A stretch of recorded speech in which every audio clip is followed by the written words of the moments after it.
We're focusing on studio painting and how I take an idea from beginning to end.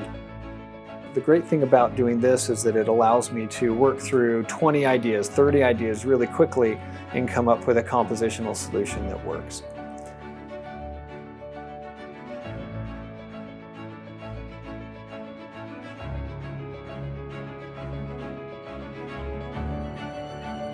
I always love chiseling in the edges of the background.